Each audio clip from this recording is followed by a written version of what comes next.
Welcome back to The Long Game. I'm Jay Roberts. Today, I'm joined by Fred Voccola, co-founder and vice chairman of Kaseya, and now chairman and CEO of simPRO Group. If you follow tech, you know the name. If you don't, you've almost certainly seen it. It's on the arena right here on Biscayne Bay. Fred is one of the most accomplished operators in software. Over a decade as CEO, he took Kaseya from a struggling single product company doing around $85 million in revenue and turned it into a $15 billion platform, growing the team to nearly 5,000 people and building one of the most valuable privately held software companies in the world. And that's just one chapter. Fred is a true serial entrepreneur who co-founded and exited multiple companies before Kaseya. In this episode, we're getting into all of it. Building at scale, M&A, cybersecurity, AI, and what it means to play the long game as a tech co-founder. Fred, thanks for being on the show. Great, thanks for having me, Jay. Super happy to be here. So you are a serial tech entrepreneur. You went to school, you did 1 year at University of Miami, and then you transferred. Best year of my life, yeah. Transferred to Boston, and you're a big Miami supporter. Yeah. You moved your companies down here. We were talking about it. You're gonna talk about what you love about Miami. But you started your first company in college, and you sold it. How did that come about? What was that experience like? Yeah, it's necessity is the greatest creator for innovation and thought. So I didn't grow up with a silver spoon in my mouth, right? So, and when I was at Boston College, I thought I wanted to be a Wall Street guy. God forbid. God forbid those guys. And yeah, those guys. No, we love them. I love the three of them that I work with. All the other ones don't call me anymore. Yep. But so no, when you're in college, the big banks back then, it was like Lehman Brothers and Bear Stearns and people that aren't around anymore. Merrill Lynch. They'd come and they interview for different like investment banking positions, Goldman Sachs, et cetera, for the internship program between your junior and senior year. So I'm like, all right, I'll get one of these internships and then I'll go and I'll get hired afterwards. And so I went through all the interviews and I didn't get a second call back. Wow. It was awful. So I'm like, well, what am I going to do? My summer jobs have always been being security guards. I was a security guard at a concert place called now the PNC, but then the Garden State Arts Center in the great state of New Jersey where I grew up. So I always had a passion for computers. This is a long time ago, by the way. You know, You've been playing the long game. Yeah, Commodore VIC-20, Commodore 120, this is a long time ago. So I was very fortunate. We're always blessed. Timing you just can't change. Right. And been blessed in a number of ways in my life. My parents were number one, but prior to aside from that, financial services, when I was in college in the United States, went through a major transformation. Two pieces of legislation changed everything about American financial system. One, banks used to be prohibited from operating across state lines. There was a piece of legislation called the Interstate Banking and Branching Efficiency Act, allowed banks to operate across state lines.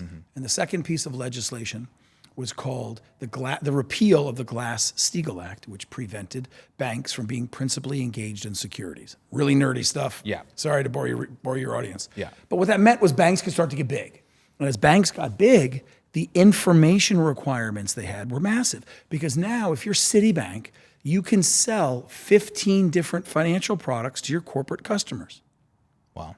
So what that meant was they had to get data and integrate the systems of all of these different types of financial products in one place. So Citibank was going and buying everybody. Yeah. And they had to integrate the systems. Well, integrating systems in the early 90s was hard. Most of them were on mainframes. It was a mess. I wrote a little application that would grab data off of a mainframe application, transform it, and push it into an open systems application. That turns out that every single company in the world wanted to do it. So you were coding early. You taught yourself to code early and write these applications. Very early. It was all COBOL, for those of you who remember that. Wow. And I got very lucky that my product was bought by a consulting company that was then bought by a software company. Was the goal an early exit, a quick exit, or this is before entrepreneurs, Silicon Valley, before all that stuff. Yeah. So I was, among my colleagues, I was the loser because I wasn't working at a accounting firm or a law firm or an investment bank or a management consulting company. Like, you're an entrepreneur, like you're a loser. Yeah, before this wasn't taking a salary, and I look back now and you're laughing. Yeah, but it was true. It was. I'd go to a party and I was almost like, I I have a software company. They're like, what?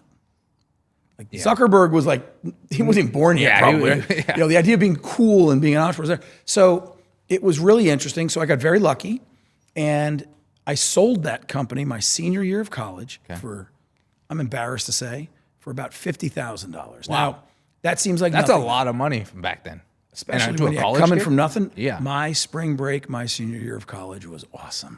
I took all my friends. We went to the Keys, went to the Bahamas afterwards. We were drinking bottled beer. It was great. But I was very lucky. The company that bought me was one of the hottest, back in the day, early flyers in Silicon Valley. So I went in as a 21-year-old executive. And we took that company public. Going public in the early 90s was fascinating. Yeah. And then we sold that company to IBM. And I was able to, from the time I was 20 to 23, experience what most people don't experience in 20 years. And Fred, what was that 3 years like? You were in your early 20s, still in college at this time? I was in college, so I sold my company early. Did you finish? Early senior. I did finish, but I finished because the company that bought me was based in California, but we had an office in Boston, which was great. Yeah. So I was basically working full time. I skipped most of my classes. I still got a good GPA because I'm a nerd. You're making money, It was an experience. It was like, it was different. It was something that no one was doing. There was no internet back then. Right. No internet back then. No. Like, to put it, I mean, the internet existed for a long time. There was no browser. Netscape came out with their browser my senior year of college. What kind of computers, I mean, were you guys working on back then? Big ones. Big ones. Wow. Blue screens. Yeah. Very interesting. So you join a company, you're in your early 20s, you take it public, you sell it to IBM. Yeah. What's next? So we sold it to Informix, and then Informix was immediately bought by IBM. So that was interesting. So after that, I moved out to the Valley. So I'm 23, 24. Yeah. And some of the investors had another company. It was a web hosting company based out in the Valley. So I moved to San Francisco. Didn't know anybody. And again, early days of the internet, like super early days of the internet. Sounds very early. So, and we were doing web hosting, which was, I mean, you think data center, it's like the data center boom today. We were building data centers around the world to host these new things called web applications. Yeah. And we exploded. And then we went from 0 to about 60 million of revenue in 2 years. Wow. And we spent about $500 million to do it. Okay. This was the dot-com bubble. Yeah. So that company, we ended up not being able to meet our obligations, and we got lucky. We had 2 buyers that bought us off. So, we made a little bit of money there. A great experience in fiscal discipline. Going from growth at all costs is what we're hearing that story today now as well. But back then we were hearing it in the dot-com era, and it was crazy. And in 2000, we sold it in 2000, and we got lucky that we were able to get a couple $100 million that we got. Yeah, a couple $100 million. That's still, we raised $500 million. It's better than shutting the doors. Made a little bit of money. We took care of the employees a little bit. Yeah. Investors got some of it back. It was as good as it could have been in that time. Yeah, but the lessons learned were awesome. Yeah. That was a tough time for so many people. Yeah. And after that? So after that was probably the most important moment of my early professional career. So I say there's 2 people in my life that have influenced me more than anyone. My father, hands down, smartest man I've ever met, smartest man God ever put on the earth. Just an amazing man. Yep. Second was a guy named Yochi Slonim. I can't say that. The Hebrew, he's an Israeli dude. And crazy Israeli guy. He was an incredibly successful entrepreneur. Yep. I met him in New York City. And I met him at the Intercontinental Hotel in New York. No, at the Swiss Hotel in New York City. And I forget how we networked together. And he said, I was just asking, Fred, I have this great idea. And it was an idea for what is today known as application performance management software. So Yochi had a technology that he bought from Mercury Interactive, the company he started. And so he started this little company called Identify Software. It was him and a handful of other folks. And I joined him, and he said, Fred, let's build this together. So I said, joined as a co-founder. Listen, Yochi's one of my mentors. Yeah. He calls me a co-founder. Yeah. We built the company together. Yeah. To be 100% clear, he founded it. I joined as like number 1 or 2, to be clear. But, that title. Early days, Anyway, so we built it, and here's the cool thing. So, I'm very lucky. So web applications are starting to happen now. Microsoft came out with .NET 2 years later. J2EE came out 2 years later. So the entire Fortune world, Fortune 1000 or 5000 world, is now developing web applications. And these web applications have a new kind of challenge, performance. Okay. If you're doing a mainframe application or a client server application, you press a button, the response comes right away. In the new generation of web applications, that wasn't the case. So all these fancy new applications would have performance issues. So we built an amazing product that would monitor the performance of web applications and tell you exactly what was causing the performance problem. And we freaking exploded. 0 to 60 million in a couple of years. This is in the early 2000s. How did you get customers back then? Oh, God, back then it was a grind. There was no Google, there was no digital. Wow. We were selling deals that were $100,000 to $1 million per transaction. This is not SaaS. Yeah. This is pre-SaaS days. That's on premise. So we knew who the 5,000 targeted customers we want. We'd pick up the phone, we'd set up a meeting, and we'd go meet with them. Cold calling back then. Cold calling. Cold call, show up. Go to a Gartner, and you spend a lot of money with Gartner Group, go to Gartner events and those kind of trade shows. But so we built the business, and it was super successful. And we sold it. We were the largest software sale. The largest strategic sale was Identify Software being bought by BMC Software for $150 million in 2006. Wow. And now today, 150 million. Those are huge numbers back then. It was unheard of. Yeah. And one of the most successful software exits up to that point. It was fantastic. Great experience. I learned. I mean, I was a 24-year-old kid. You know, I hired 500-600 people, managing 45-year-old grown men, salespeople, making $1 million a year. How did you learn? Because it's such a fast learning experience. Yeah. Did you surround yourself with mentors? Did you read books? Was it trial by fire? Was it innate in you? Yes, all the above. Yeah. I don't know about the innate part. Yeah. So I was always lucky that I had two amazing mentors. I was talking to my dad 3 times a day. Yeah. You know, give me advice. What do I do? And that's just a blessing that I'm so lucky to have had. Yeah. Yoki was amazing, but we just wanted to win. Yeah. And I loved it. Yeah. Like we were changing these web applications changed everything. I'll give you a great example. E-Trade. Yeah. E-Trade, online stock trading was one of our customers. It changed everything, and it didn't work because if you're sitting there pressing buy, and you wait 20 minutes, no one's going to use it. Right. With us, fixed it right away, boom, there you go. So we had a backlog to buy our software. Yeah. Word of mouth. It works so well. It does. Had I known then what I know now, right. Yoki and I would have kept that business, and we'd be 100 billion. Easy 100 billion. Easy 100. But it was right now there's a company called Dynatrace that owns that market, and their market cap is, I don't know, 15, 20, 30 billion right 15, now. 20, 30 but it was right for us to sell it. Yep. Always knowing when to sell an asset, that's the right time. Yep. And we got out. Everybody made a lot of money. Yep. It was, I was in my mid-20s. By the way, that was the first business I moved to Miami. Mid-20s. Okay. Yeah, mid to late 20s. First business I moved to Miami. We ended up with about 150 people here in Miami. Scaling a software company to 150 people in Miami in 2004, 5, 6 is hard. 20 years ago, Miami. Yeah. Fred, you were an early believer in Miami. 100%. And you're a huge believer, supporter now. 100%. Why I learned about Miami, here's how I got it. When I was a freshman in college at University of Miami, I was in a fraternity. Okay. I can't believe I pledged a fraternity. So I met, it's a way of meeting like lots of friends and you do things early. And I met all kinds of different people. And what I noticed was University of Miami has 2 student populations, at least back then. Half were from the Northeast and half were from Miami. Yeah. And the kids from the people, but the kids from Miami, they were hustlers. Yeah. I don't mean like slimy hustlers. They all had jobs. They were all thinking outside the box. As we thought about ways of improving our fraternity, all the creative ideas came from the kids from Miami. It was a very entrepreneurial DNA. And if you think about it, Miami is a city of legal immigrants. Yep. And it's a city of immigrants that came here to make things better. Yep. So for a person to come to a new country where they don't speak the language, they don't have friends, they don't have a network, for that person, like my father and my grandparents, to come here not knowing anything, that takes a lot of balls. Yeah. I wouldn't, if like me moving to Japan or me moving to Germany, no way. Right. I wouldn't know what to do. I'd be scared. So it takes a certain amount of intestinal fortitude to do it. And that leads to an entrepreneurial can-do spirit. And I saw it with my fraternity brothers that were Miami kids.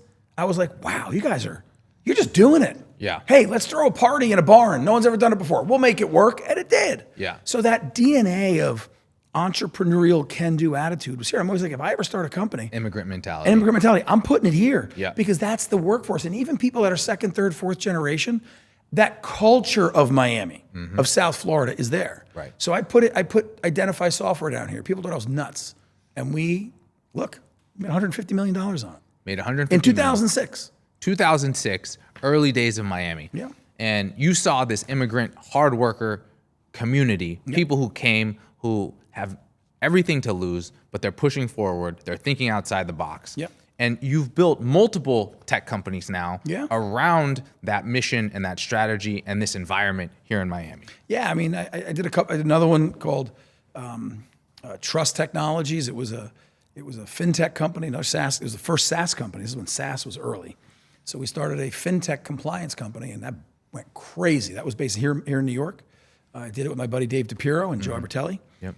Guys I grew up with, incredibly successful partners. They actually did everything. I just kind of hung out. But we sold that.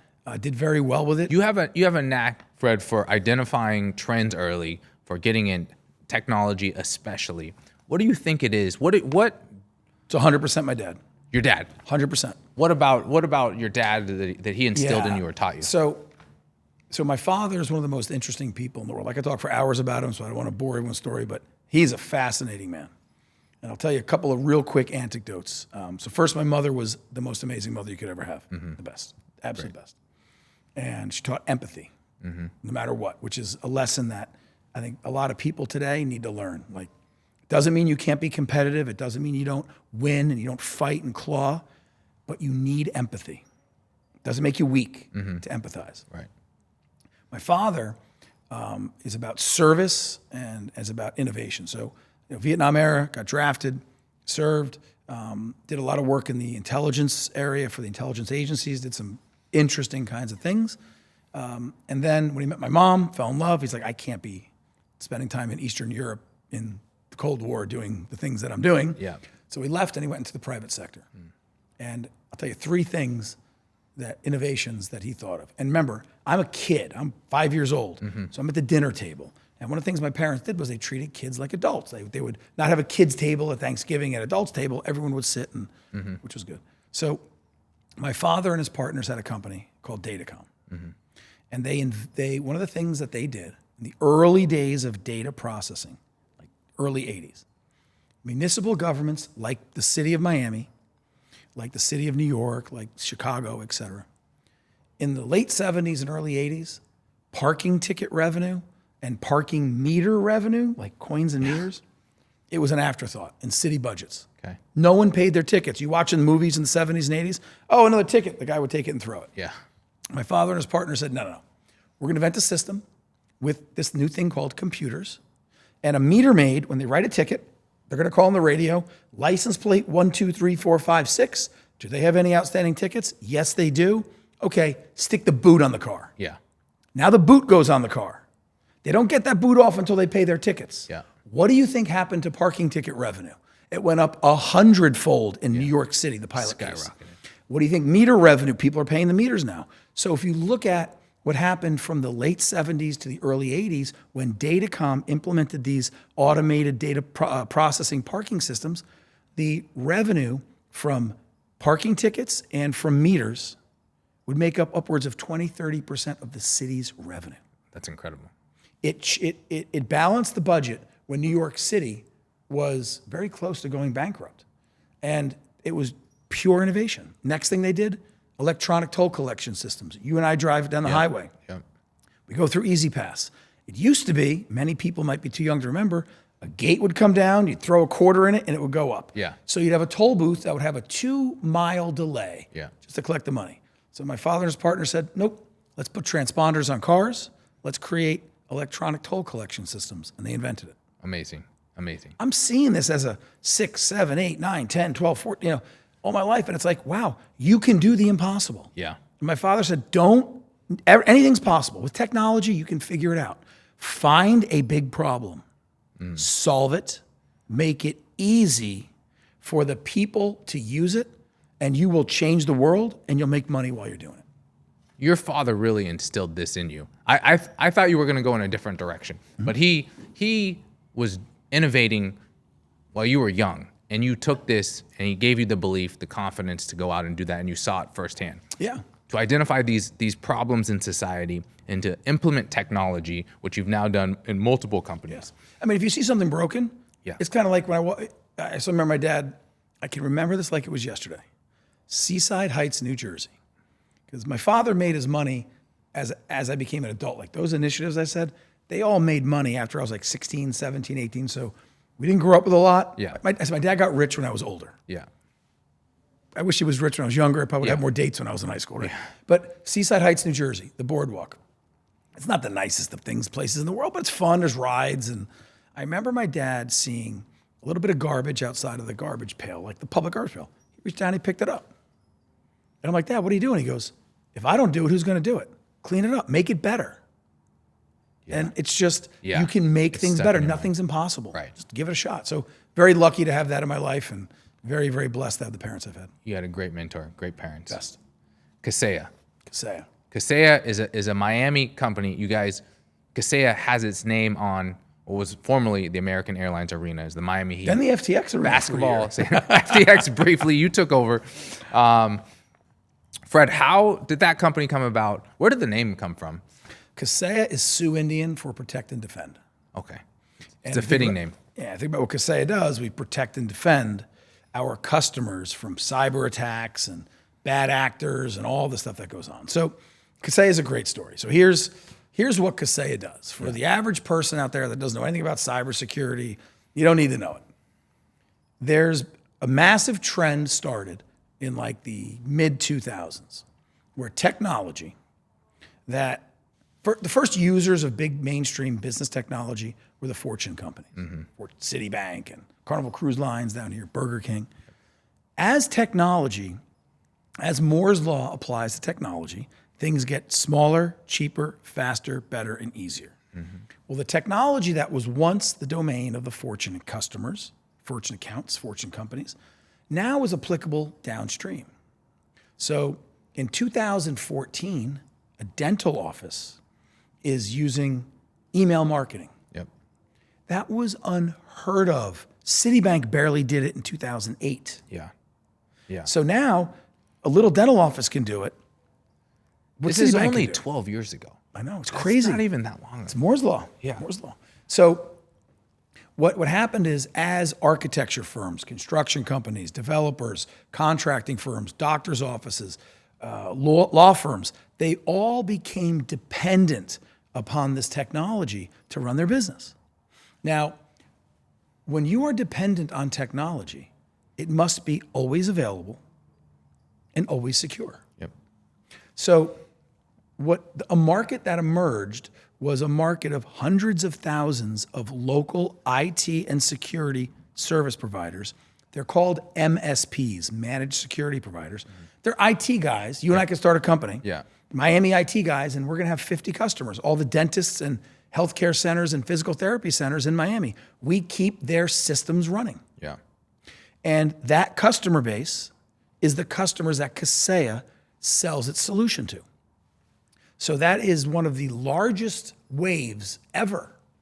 And this is, you gave the example earlier where in a dentist's office, pre-2014, it was all charts. Yeah. It was all, calendaring. You had a secretary that was keeping the records and she was tracking them. And doctor's offices, dentist offices, they had charts and charts and charts. And then the industry became digital, and then you came in and protected that and managed it. So here's the example is, if you go to a dentist's office today, you can't get your teeth cleaned. You can't sit in a chair. You can't be billed. They can't call you on the phone. You can't get a root canal if their systems are not performing 100%. Right. So they can't even access their system. Yeah. Can't. So the dental office can't get an X-ray. X-rays are digital. Yeah. So the dental office pays an IT provider $3,000, $4,000 a month to make sure everything works perfectly. 10 years ago, they didn't pay anybody to do anything because it was all analog. So our customer, Kaseya's customer, Kaseya provides a platform for the company that's serving the dental office to make sure that everything works. And that is one of the biggest trends ever. Great example, Kelly Slater. Yep. Famous surfer. Yeah. We all wanted to be surfers when we were younger. Kelly Slater did an interview with Sports Illustrated. I was like 9 years old. I was reading Sports Illustrated because there was no cable TV back then. And someone asked Kelly Slater, the interviewer, why do you win every surfing contest? And I remember it like it was yesterday. His answer was, well, the first thing I do is pick the right wave. And the wave that we picked at Kaseya is a gigantic tidal wave. Yeah. And so, we bought 18 companies. We created a platform which exists today, which any MSP powered by Kaseya is 50% more profitable than those that are not. Wow. It is the industry standard. It dominates the market. The company is just crushing it. We have now 5,000, 5,500 people worldwide. Name on the arena. Everyone knows it. And it is one of the most valuable privately held software companies in the world. And it's because the culture we had at Kaseya, it's not about technology. It's not about sales. It's a culture about knowing your customer and making sure that we can make our customers' lives better and make it easy for them to consume our product, just like my father said 40 years ago. Fred, as a multiple-time founder, leader, business entrepreneur, and manager, how do you instill that in your teams and grow them? And when you have 100 people, you have 500, you have 1,000, and now over 5,000. Yeah, that's a great question. And I don't know if I have a great answer for it. I know I've read all the books. Yeah. I think they're all crap. Yeah. Most of them. Most of the books that talk about organizational structure and empowering and hiring great people, and those are nice concepts, but they're written by people who have monopolies. Yep. If you read a book written by AT&T's leadership in the 80s, they were a monopoly. Yeah. How do you mess up AT&T? Right. Google's one of the best companies of all time. Yep. If you and I went to work at Google, we aren't moving the needle there no matter what. Right. We're just not. We could be the most brilliant people or the not most brilliant people. We're not moving it. I think it comes down to the decision to put it in Miami allowed us to attract people who wanted to fight for the extra inch. That movie, Any Given Sunday, like claw for another Miami movie. Al Pacino. Yeah. Al Pacino, Miami movie. Yeah. Claw for that, and that movie was Miami for a reason. Claw the extra inch, or they want to do what's right by the customer, and they feel a sense of honor about what they're doing. That's something in our country that isn't as universal as it once was. The pride and the honor of I'm going to not just do a good job, I'm going to kick ass for my customer, my constituent. I have a duty to them. Now that's getting a little emotional. You'd be a good military leader, a good general. I'd be. Once someone shot at me, I'd probably be scared. I don't know. Those are the real heroes. I'm just a business guy who I wouldn't even put myself in the same category as they are real heroes. But it's having honor in what you do, and it's making sure that you build a culture at a company that is very, very, very, very strong on accountability. Yep. There's no room for shitbags. Yeah. No. It's very strong on over communicating. Yep. Transparent. And it's very strong on making sure that the people that you bring into your company, not everyone's going to be a rock star, but they have to share the values of we are going to do whatever we can do to make our customers successful. That's what made Kaseya. It's not, look, technology gets commoditized very quickly, very quickly. It's how do you make sure that your customers feel an emotional connection to you because you deliver great products, you deliver great service. What were some of the things that you do to touch and connect with those customers? So we would have conferences every year. We'd have a conference in Las Vegas, one here in Miami. We brought a conference called DattoCon here to Miami. We do one right now. It's actually going on right now. I'm not sure when this is going to be broadcast, but right now there's our European conference is going on at Kaseya in, where is it? Prague. Okay. We do one in Sydney. We do hundreds of meetups. We bring hundreds of customers to Miami to do corporate visits. We bring hundreds of customers to the Kaseya Center. We make sure that we over communicate with them. We let them know this is what we're doing. you can build your business around our roadmap and around our plan. And then you make sure that the most important people in the company are those that are working with the customers. Yep. And they know it. And what's the average charge to a customer and client? God, because I mean, it's a complicated question. Okay. Yeah. There is no, the average wouldn't really mean much. It's more the cohorts. Some people pay us $5,000 a year. Some people pay us $7 million a year, and everything in between. Depends on how big and how large. And you grew revenue from 85 million to about 50 million to around 1.5 billion. 50 million to 1.5 billion. Yeah. Wow. Yeah. What was that journey like? And how did the company have to grow and improve? And how did you grow and improve as a leader? Yeah, I mean, look, it's so I believe in being. And how long did that take? 10 years. 10 years. Yeah, so it's pretty good compounded growth. Yeah. Most of it's organic. Yeah. Meaning, we made a lot of acquisitions with a lot of small companies. Yeah. The first, it starts with having the right product strategy. Our strategy was simple. Our customer was buying 24 things from 24 different people. Mm-hmm. Those things were not integrated, so our customer had to go through 24 different screens to do their job. Our strategy starting out, it's called IT Complete. No. One screen, we want all the functionality in one place. Okay. Very similar to Microsoft Office. Yeah. Took a number of years to acquire and build that, and we built it. So over time, they continued to see it. Yeah. Second thing is having an executive team and myself that are hands dirty. Mm-hmm. A lot of people say hands-on. Hands-on's not enough. Mm-hmm.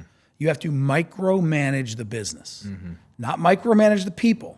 Now, mind you, when we're a $5,500 person company, $1.5 billion, I'm micromanaging the business. Yeah. Not the people, the business. I know everything that's happening. I built the information reports, the KPIs to understand exactly what's happening so you can see symptoms of what's going on, drill down into the weeds, and be able to go to the lowest level of detail to call bullshit on a developer, on a product manager, on a salesperson, on a support person.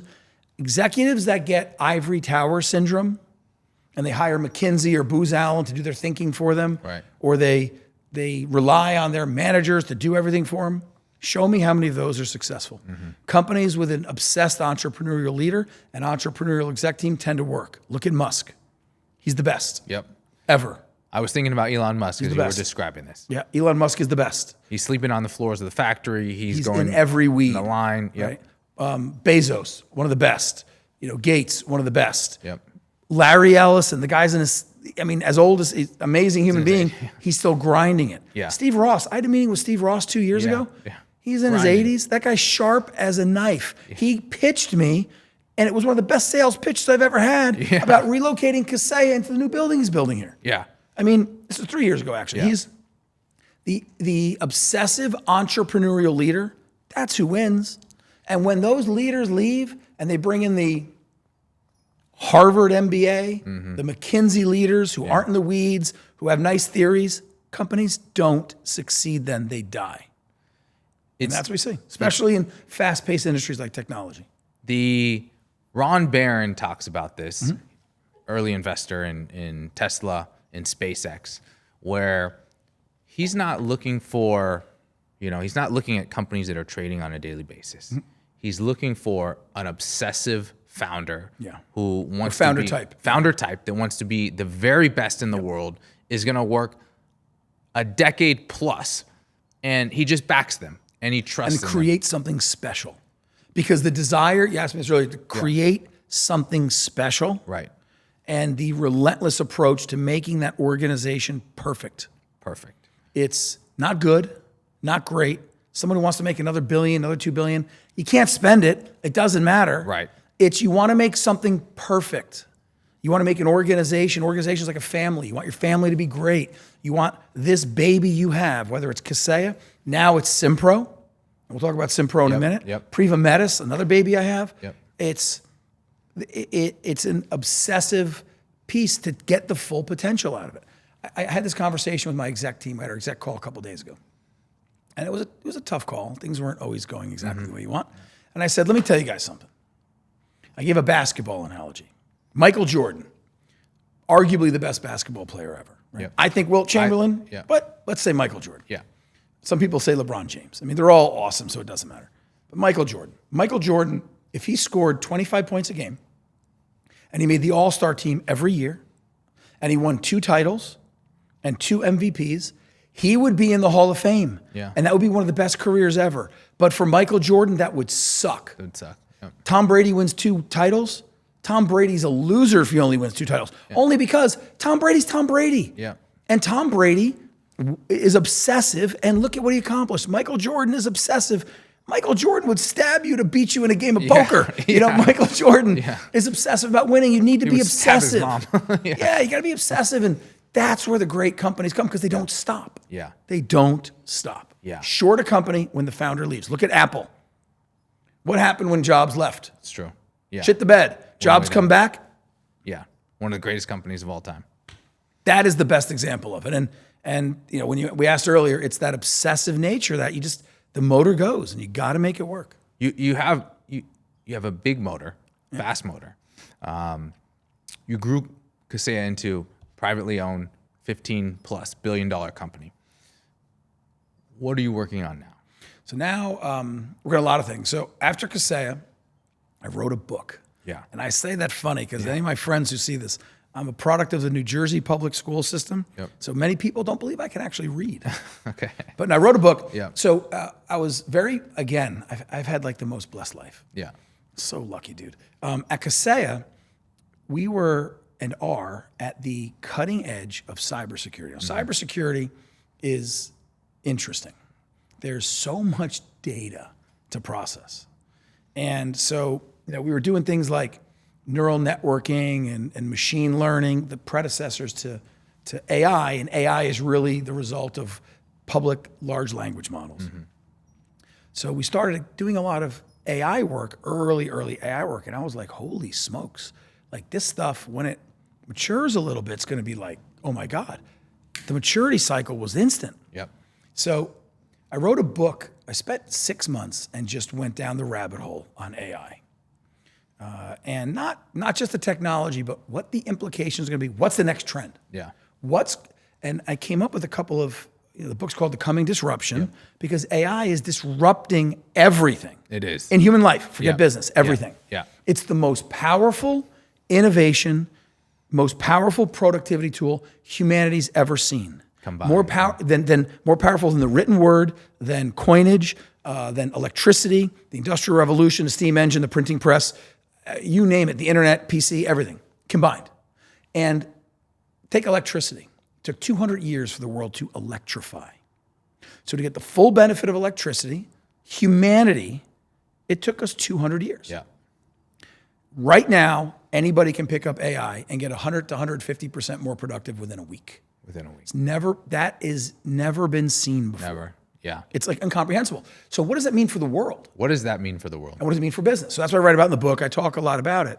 And for me, I was like, holy, pick your 4-letter word, holy shnikes, to use a word from Tommy Boy. Yeah. Holy cow, it's going to be incredible. And so I said, all right, how can I create something that is 10x Kaseya? What's next? So I did 2 things.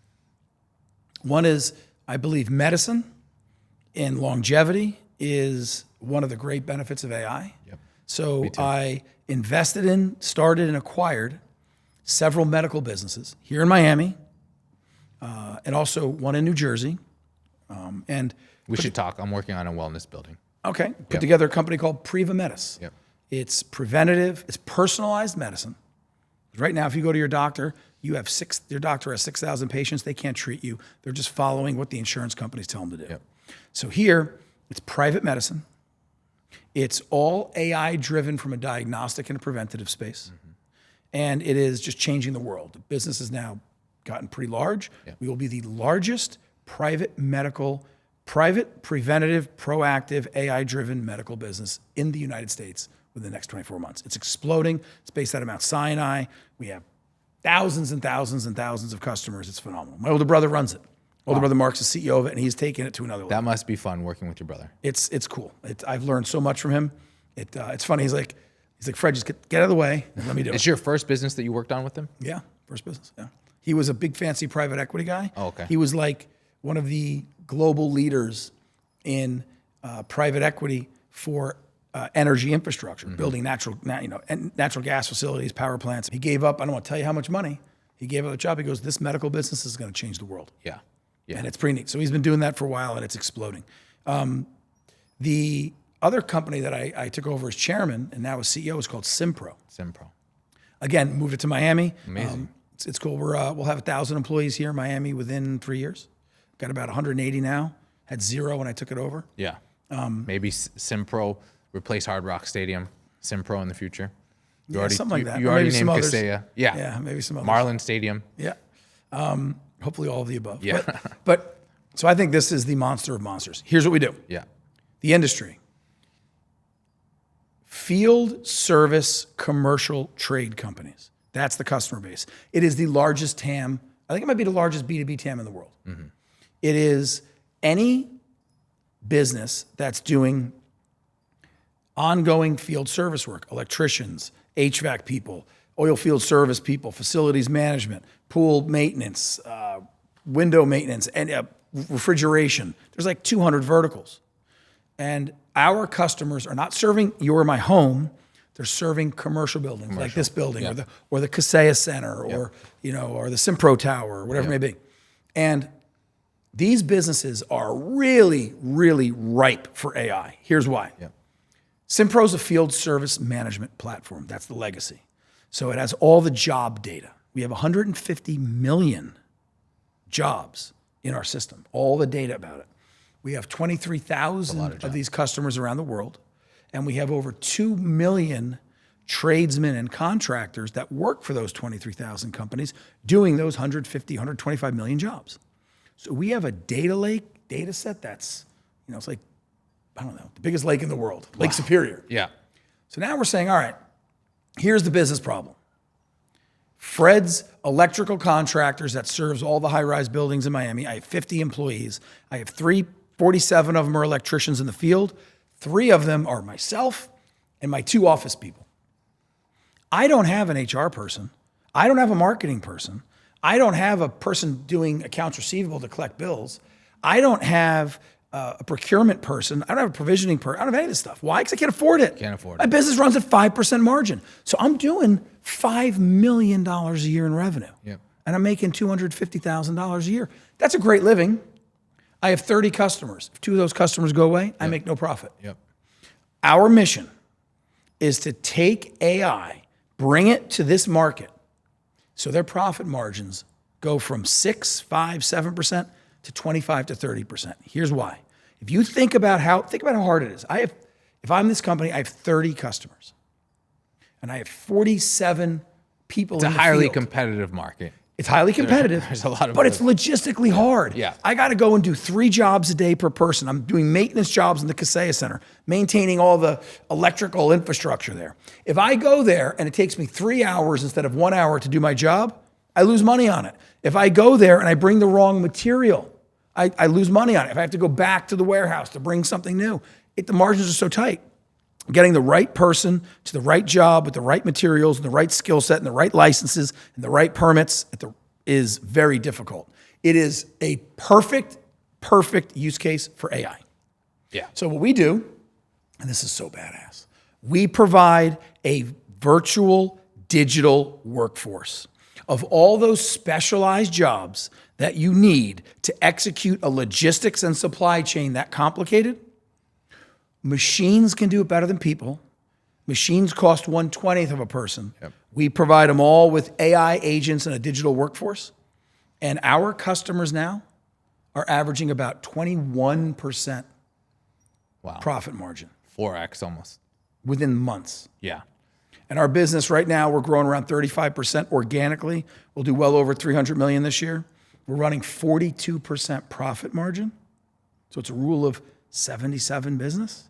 I think simPRO, we talk 4 or 5 years from now, will be one of the most valuable publicly held AI-based non-infrastructure companies. We're not going to compete with Anthropic and those guys. Right. We consume them. But yeah, we are changing that world, and we will be a global monster. And I think that we'll 3-4x what we did at Kaseya. That's exciting. That's a huge TAM. And if you're improving people's margins and putting money in their pocket, that's a self-fulfilling prophecy. Customers are just going to keep coming back. Yeah, like my dad said, create something great. And here's the cool part. Here's the mission, right? Because you always need a mission. I think so. Like it's making money is whatever, right? I mean, don't get me wrong. If you make a lot of money, give more money to your foundation, give more money to charity. That's awesome. But the important part is our customers are the second responders of society, right? So God forbid something bad happens. I had an office downtown Manhattan, and when 9/11 came and it destroyed our office. I had an apartment in Manhattan then, and that was a horrible time. And the first people in, I mean, the police, the firemen were going up those towers. I mean, those stories are horrible, right? But the police, the fire, the healthcare, and the military go in right away. Shortly afterwards, hours, you have to clear out all the water. You have to get the fires out. You have to get the metal out of the way. You have to get the light back on. These people, these field trade contractors go in, they're the second responders. They're taking huge risks. Yet they're making 5% profit margins. And they make the whole city go. Everything. Without them, everything stops. Our quality of life, can you imagine what it would be like if there's no air conditioning in Miami? No, we've had our air conditioning shut off multiple times. It's terrible. I'm thinking of these people as you're talking about this. Yeah, so if we're improving their quality of life financially, 5x, yeah. I mean, your customers, we're making money, but we're improving the world and we're doing good. And that matters. That matters a lot. That sounds like a very exciting business. It's going to be huge. Going to be Miami-based. Miami-based. The next $15 to $50 billion software company in Miami is simPRO. simPRO. Wow. Yeah. Super exciting. Crisis management. Let's go back to the Kaseya cyber attack. Okay. Because this is a lesson in crisis management. Yeah. This is a lesson in transparency, what you did with your customers. So there was a cyber attack on Kaseya, which is a IT management cybersecurity company. Yep. Okay, what happened and how did you manage it, Fred? Yeah, so this is the early days of ransomware. Okay. So today, if a company gets hit, it's no big deal. I mean, it's a big deal, but no one runs away from that company. This is the first big cyber attack. The first big cyber attack was a company called SolarWinds.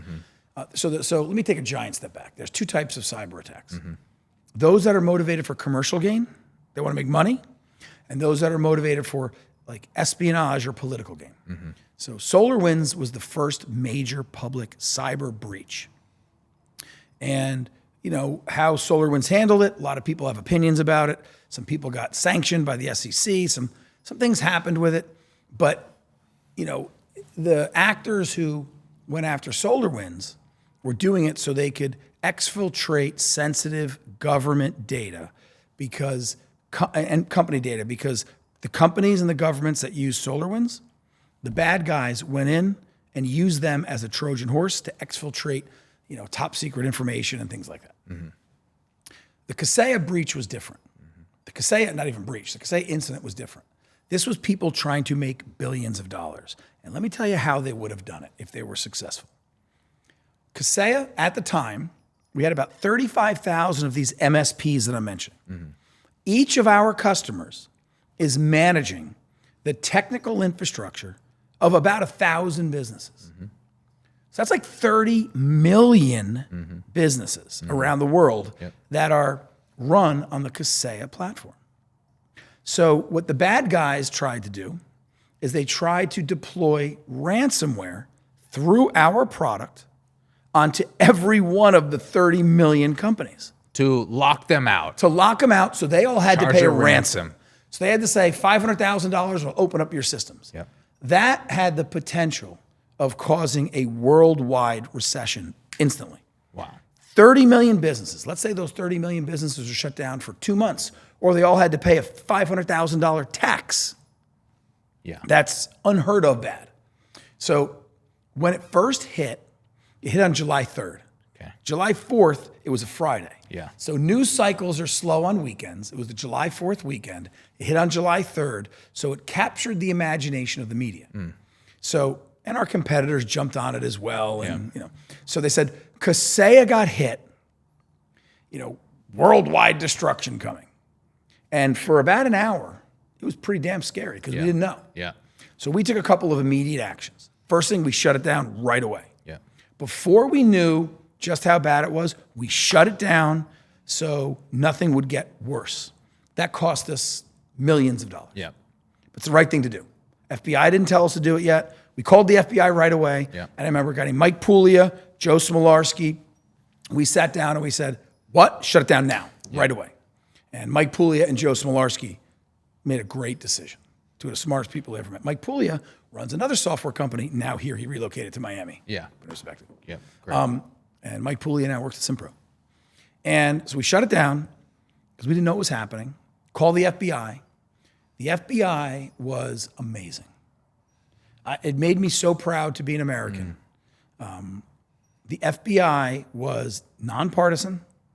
The FBI had no interest in anything except helping Kaseya figure out what's going on and how do we protect as many people, as many Americans first, and as we can. And these guys really meant it. Yeah. Like, it was super cool to see. Yeah. How was their intelligence? So what I can tell you, because there's things that we can't talk about. Of course. It was like a fucking James Bond movie. Now, remember, I'm a lifelong technology nerd. Yeah. I started my first company I started writing software on my own at 12. Yeah. I know technology fairly well. And I know what's possible and what's not possible.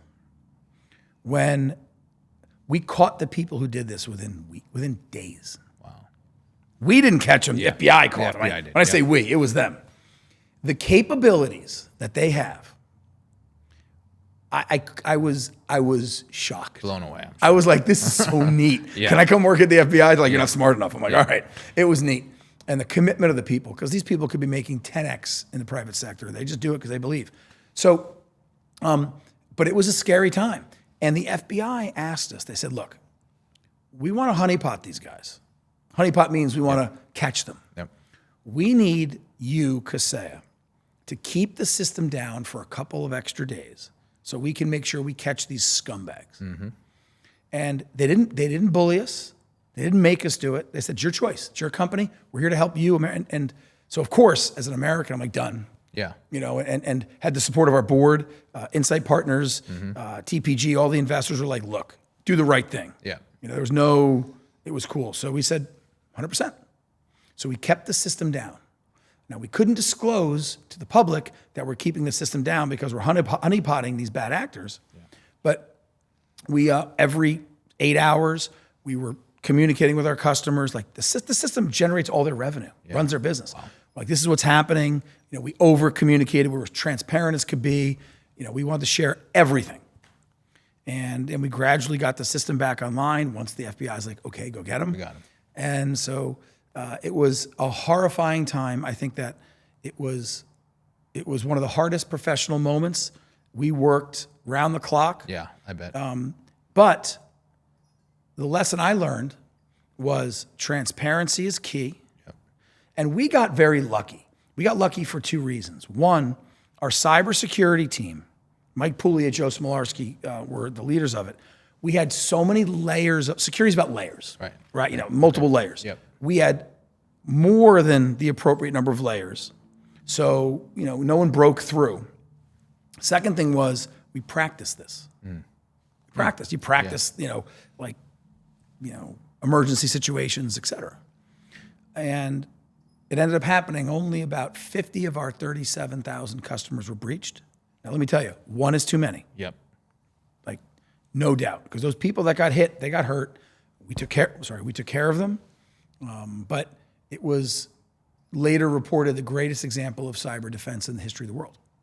And you had a big growth in I'm sure, customers after that. Yeah, because now think about it. Kaseya just got hit. Everyone's vulnerable now. Everyone. Because then that, I forget the pipeline, that pipeline got hit like 3 weeks later. And then there was a whole bunch of just massive ransomware things happening. Target got hit like right after it. So it's like, whoa, it's not a matter of if, it's a matter of when. And you want to work with a company who's transparent and who was just said by major government authorities, the best cyber defense we've ever seen. Yeah.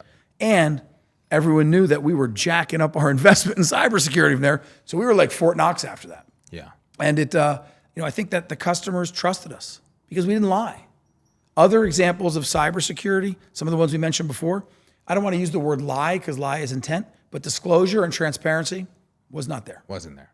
Yeah. And so it was my hairs, any gray hairs I have are from that week and those weeks. But the people at Kaseya, this is not an exaggeration. Literally, we brought cots into our offices. People were sleeping there. Right? We had a gym in the lobby of our office buildings here, the Kaseya buildings. You see them around. People were shouting. I mean, people were there 24/7 because everyone's worried if we went down, our customers' businesses shut down that day. Like they go away permanently. Wow. Our customers are entrepreneurs, 20, 30, 40, 50 person companies. We have to fight for them. All hands on deck. Yeah, and it was the best experience I never want to have happen again. Yeah.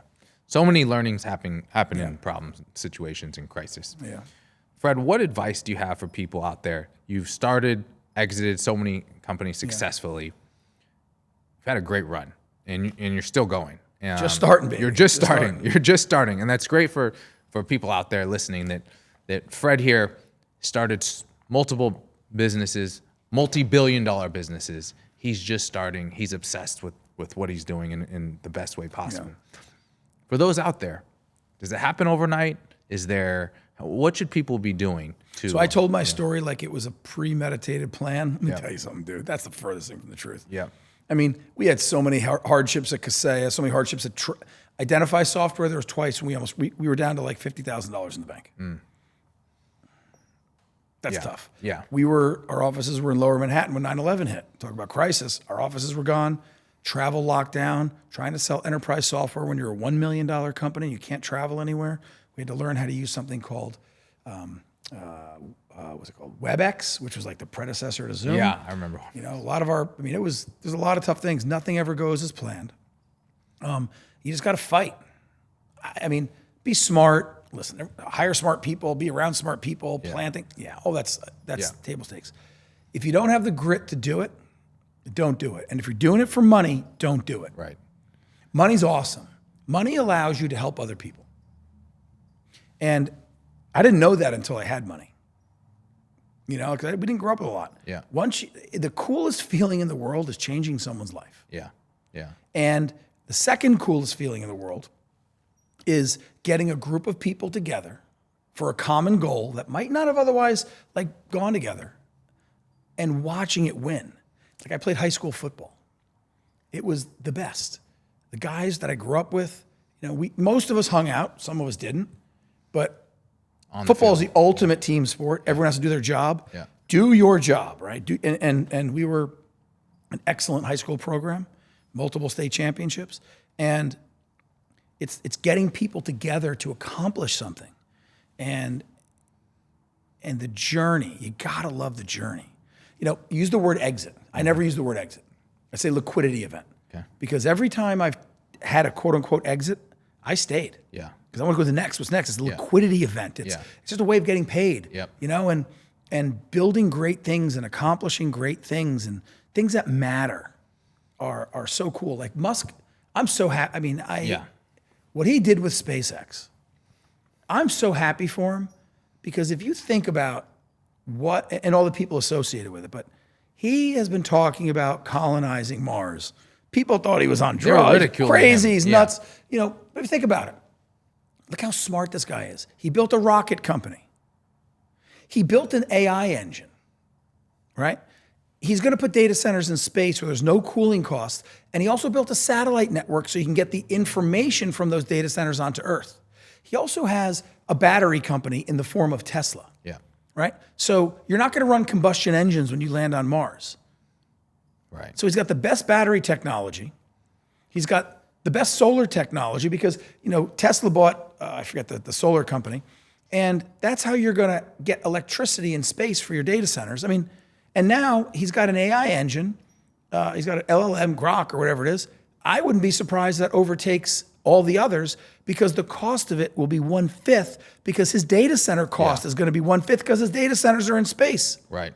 Like, it's the long game. Yeah. And he was rich before he decided to do any of this stuff. He loves it. He loves it. Loves it. And you know, some people may like Elon Musk or not like him with his politics or not. I happen to love him. I think he's I don't know him. He's not like my buddy, but I've interacted with him. He's the smartest, you know, one of the smartest people of all time. But I'm just happy for him because he's changing the freaking world. Changing the world, yeah. And he's happy to do it. And he started SpaceX in 2002. It's insane. In 2000, so this is over 20 years, 24 years. And their valuation, yes, now it's 2.4 trillion or something. 2.4 trillion. But it was pretty flat for 15 years. And he put his own money in, he was grinding it. And, it's funny. There's a phrase, we're playing checkers, he's playing chess. We're playing tic-tac-toe, and he's playing chess. Yeah. But I look at that, or you look at some of the things that are done, the advice I would give is you gotta love what you're doing in the journey. Yeah. And if someone hasn't made money yet, it's so hard to say, trust me when I tell you, when you get paid, and you will get paid if you have passion, it's gonna be a letdown. Not because you didn't make enough, because it's not gonna change what makes you you. Mm-hmm. What, are you gonna buy a fancier car? I read a study that spoke about how the brain releases dopamine and you get enjoyment out of buying things. And some people get a 30-minute jolt if they buy a new pair of shoes or a new watch. Some people get a 6-week jolt. It's different, but at the high end, a material item that's not giving you experiences. If you buy a yacht and you use that yacht with your friends and your family, and then it's the experience. But if you go and buy a fancy new watch and you love watches, or a fancy new car and you love cars, it's a maximum of 6 weeks, and then the pleasure of that new thing goes away. Yeah. And every time you buy another car, it gets a little shorter and a little shorter and a little shorter. So the monetary stuff is good if you look at it the right way. When you help someone, when you create a foundation, when you actually help people, that's an experience that lasts forever. So I would say to people, the money side will take care of itself. Find a problem that you want to solve, and get enjoyment out of solving it, and be honest with yourself. Everybody wants to be a rich entrepreneur now. Right. Would you want to be a rich entrepreneur 30 years ago when you couldn't get a date because the girls would say to you, you don't have a real job, you're going nowhere. Yeah, times have changed. Yeah. Fred, you've had an incredible career. We're so lucky to have you here in Miami. We're excited for what you're continuing to build with simPRO. Thank you for being on The Long Game. Well, thank you for having me. Thank you for having the show. This has been a lot of fun. Super pleasure, man. Thanks. Awesome. Great to connect. Thank you.